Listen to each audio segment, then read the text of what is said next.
personal hero, yung mga taong lubos nating hinahangaan at nagbibigay inspirasyon sa atin. Ngayong araw ng mga bayani, magbibigay pugay tayo sa ilang mga kapusong hindi man sikat ay maituturing pa rin yung mga bayani dahil sa natatangi nilang pagsisikap.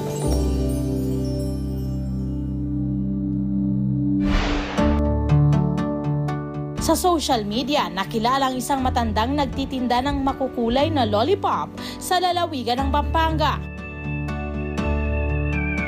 Ang dala-dala niyang karton, puno rin ng paninda. Siya ang binansagang si Lolo Pops. Baon ng tubig at payong. Malungkot na nawawalay maghapon sa kabiyak niyang si Nanay Pasing si Lolo Pops. Kaya ako ginagawa ito. Kasi kahit sa mga asawa ko, dati ang pagmamahal ko sa kanya, isa lang. Nung ma-stroke siya, naging tatlong pagmamahal ko.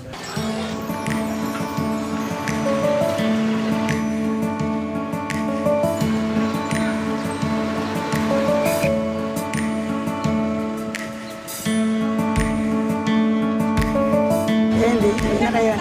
10, 10 pesos? Pesos? Matapos ang halos buong araw na pagbibenta, nagmamadaling umuuwi si Lolo Pops dahil miss na raw niya si Nanay Pasing. Tapos na ako, mahal. Ako, mahal ko. Nakaubos ka. Oo, nakaubos. Awa.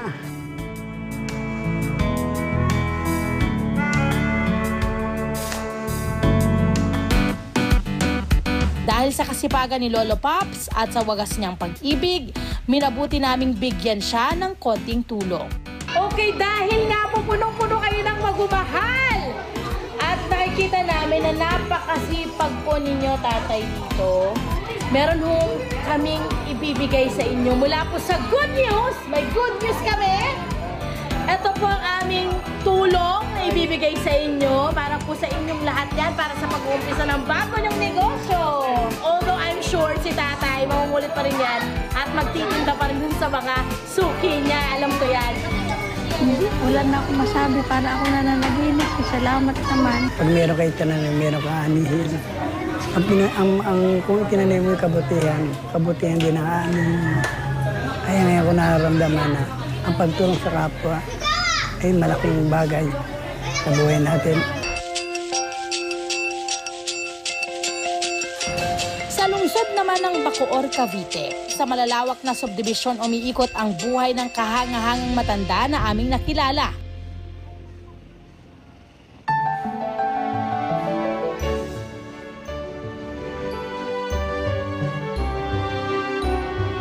Sa edad na 71, kaya pa raw ni Tatay Manny na mag-repair ng payong. Kaya ang bansag sa kanya ng mga taga rito ay Manny magpapayong. Mahigit 50 taon na raw siyang nagkukumpuni ng mga sirang payong. Bagay na bumubuhay sa kanilang mag-asawa.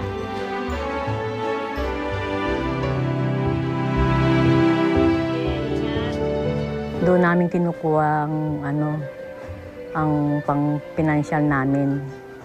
Ako naman po, hindi naman po ako makapaghanap buhay kasi high blood po ako. Siya kahit po siya may sakit, pinipilit po niyang lumabas talaga. Tuwing alas 2 ng hapon naglilibot si Tatay Manny. Tirik man ang araw at kahit hapon na sa paglalakad, matyaga niyang binabaybay ang bawat subdibisyon.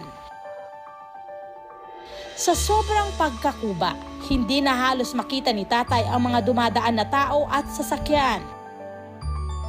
Malapit man sa disgrasya, patuloy pa rin siya sa pagbabakasakali na may magpapagawa sa kanya, may maipantustos lang sa kanilang pang-araw-araw na pangangailangan. Hindi ko naman inaasahan yung mga anak ko. May mga pamilya na sila, kaya kahit may edad na ako, matanda na, napipilitan pa rin akong gumawa ng payo para magkaroon kami ng pagkain sa araw-araw. Kaya Tay Manny, narito ako para kayo ay sorpresahin. Handog po namin ang tulong na negosyo at suporta sa gamot ni Nanay Elena. Maraming salamat.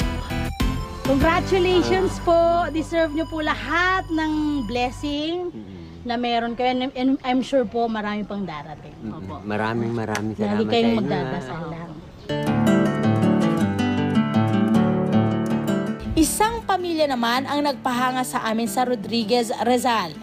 Ang mag-iinang Jenny, Daisy Jane at Danny Jane. 10 kilometro ang layo ng bahay mula sa paaralan.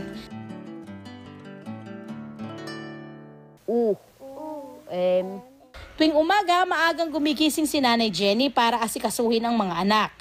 Nire-review muna niya ang mga assignment nila bago sila bihisan.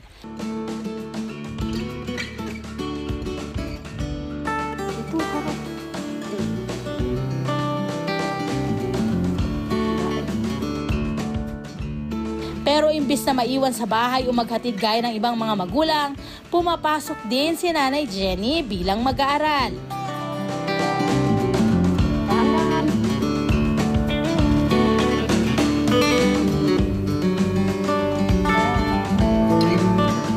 Lakad, diretso.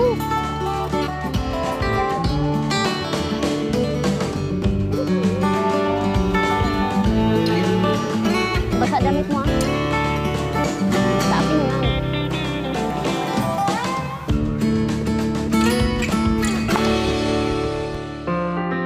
Grade 2 si Nanay Jenny, habang ang mga anak niya parehong grade 3.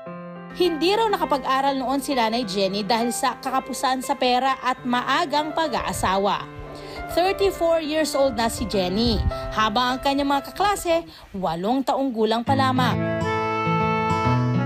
Bakit daw matanda na ako nag-aral? Patapos, wala pa akong uniform, sabi niya, bakit hindi naman bagay sa iyo yung ganyan mag-stabilize? Sabi ko, ang sagot ko sa kanila po, bakit hindi naman kayo ang magbili ng gamit ko eh? Yung una ko, nahiya ako, ngayon mabawasan ng hiya ko. Hindi bali, sabi ko sa wine ko ng mga kabataan dyan, basta ituloy ko pag-aral ko. Malaki man ang agwat ng edad nila, hindi raw ito pinapansin ni Nanay Jenny. Mas mahalaga raw sa kanyang matupad ang pangarap para sa kanyang pamilya.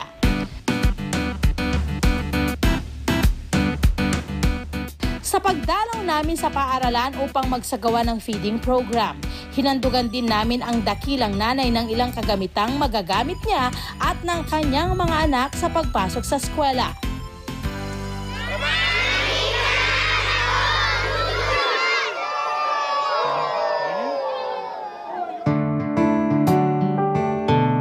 Ang tunay na mga bayani, walang kapagurang nakikipagsapalaran sa mga pagsubok. Maiahon lang ang sarili at pamilya. Wala man silang mga bantayog o museo. Ang mga nakilala naming masisipag na kapuso, karapat-dapat tularan at tulungan. Maraming salamat po sa inspirasyong inyong ibinibigay.